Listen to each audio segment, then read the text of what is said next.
Suspended Trinamool সাংসদ Derek ওব্রায়েনের বিরুদ্ধে প্রস্তাব পাশ রাজ্যসভায়। ডেরেকের আচরণ নিয়ে তদন্ত করবে প্রিভিলেজ কমিটি। আচরণ পরীক্ষা ও তদন্তের পর প্রিভিলেজ কমিটিতে 3 মাসের মধ্যে রিপোর্ট পাঠাতে হবে। সংসদ ভবনে স্মোক ক্যান হামলাকাণ্ডে প্রতিবাদের জেরে সাসপেন্ড তৃণমূল সাংসদ ডেরেক ওব্রায়েন।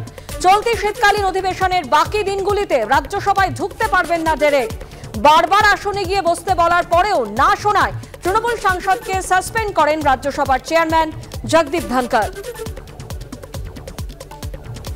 যেমনটা আপনাদের জানাচ্ছিলাম, সাসপেন্ডেড তৃণমূল সাংসদ ডেরেক ওব্রায়েনের বিরুদ্ধে প্রস্তাব পাশ রাজ্যসভায়। ডেরেকের আচরণ নিয়ে তদন্ত করবে প্রিভিলেজ কমিটি। আচরণ পরীক্ষা ও তদন্তের পর প্রিভিলেজ কমিটিকে 3 মাসের মধ্যে রিপোর্ট পাঠাতে হবে। সংসদ ভবনে স্মোক ক্যান হামলাকাণ্ডে প্রতিবাদের জেরে সাসপেন্ড তৃণমূল সাংসদ ডেরেক ওব্রায়েন। চলতি শীতকালীন অধিবেশনের বাকি দিনগুলিতে রাজ্যসভায় ঢুকতে পারবেন না ডেরেক। বারবার আসনে গিয়ে বসতে বলার পরেও না শোনায় তৃণমূল সাংসদকে সাসপেন্ড করেন রাজ্যসভার চেয়ারম্যান জগদীপ ধনকর।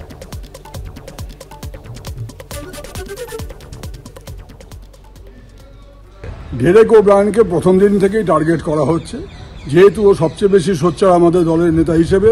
সুতরাং ডেরেক ওব্রায়েনকে আমরা দেখেছি যে বিভিন্ন সময়ে আমাদের প্রিসাইডিং অফিসার তাকে যেন কীরকম একটা অন্যরকম আচরণ করেন, যেটা আমাদের কাছে খুব একটা অভিপ্রেত নয়। আজকে তাকে সাসপেন্ড করা হলো কেন? আমরা তো সবাই ওয়েলে ছিলাম, অন্য পার্টির লোকেরা সবাই ওয়েলে ছিল। আজকে প্রায় 50-60 জন ওয়েলে ছিল, তো সবাইকেই সাসপেন্ড করা উচিত ছিল। শুধু ডেরেককে বেছে বেছে করা হলো কেন? যেহেতু সে তৃণমূলের নেতা রাজ্যসভার। সাসপেন্ডেড তৃণমূল সাংসদ ডেরেক ওব্রায়েনের বিরুদ্ধে প্রস্তাব পাশ রাজ্যসভায়। ডেরেকের আচরণ নিয়ে তদন্ত করবে প্রিভিলেজ কমিটি। আচরণ পরীক্ষা ও তদন্তের পর প্রিভিলেজ কমিটিকে 3 মাসের মধ্যে রিপোর্ট পাঠাতে হবে। সংসদ ভবনে স্মোক ক্যান হামলাকাণ্ডের প্রতিবাদের জেরে সাসপেন্ড তৃণমূল সাংসদ ডেরেক ওব্রায়েন। চলতি শীতকালীন অধিবেশনের বাকি দিনগুলিতে রাজ্যসভায় ঢুকতে পারবেন না ডেরেক। বারবার আসনে গিয়ে বসতে বলার পরেও না শোনায় তৃণমূল সাংসদকে সাসপেন্ড করেন রাজ্যসভার চেয়ারম্যান জগদীপ ধনকর।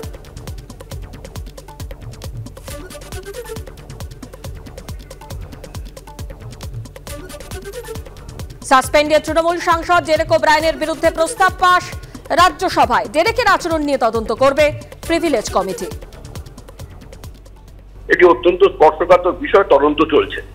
কিন্তু আজকে যখন এই তদন্তের সঙ্গে পশ্চিমবঙ্গের যোগ পাওয়া গেল এবং এর মাস্টার মাইন্ড যে কলকাতার অধিবাসী, সেটা যখন জানা যাচ্ছে, তৃণমূল কংগ্রেস পুরো ঘটনা থেকে মানুষের দৃষ্টিকে দূরে সরিয়ে এবং সার্বিকভাবে নিজেদের পশ্চিমবঙ্গের ব্যর্থতা ঢাকবার জন্যই পরিকল্পিতভাবে রাজ্যসভার অধিবেশন বানচাল করে দেবার চেষ্টা করছে। ডেরেক ওব্রায়েনের চাটাশোলা ভাষায় সরকারের সমালোচনা করবার অধিকার আছে, কিন্তু ওয়েলে নেমে পড়ে পুরো সভাকে যদি তিনি স্তব্ধ করে দেন, তখন তাকে সাসপেন্ড করার অধিকারও আজকে রাজ্যসভার চেয়ারম্যানের আছে এবং সেটা তিনি করেছেন। এটি একটি পরিকল্পিত তৃণমূলের মুখ, যাতে পশ্চিমবঙ্গের সঙ্গে যে যোগাযোগ উঠে আসছে আবার চর্চায় যে এগিয়ে বাংলা থেকে যাবে, সেটা থেকে দৃষ্টি ঘোরানোর জন্যই তারা এটা করে চলেছে।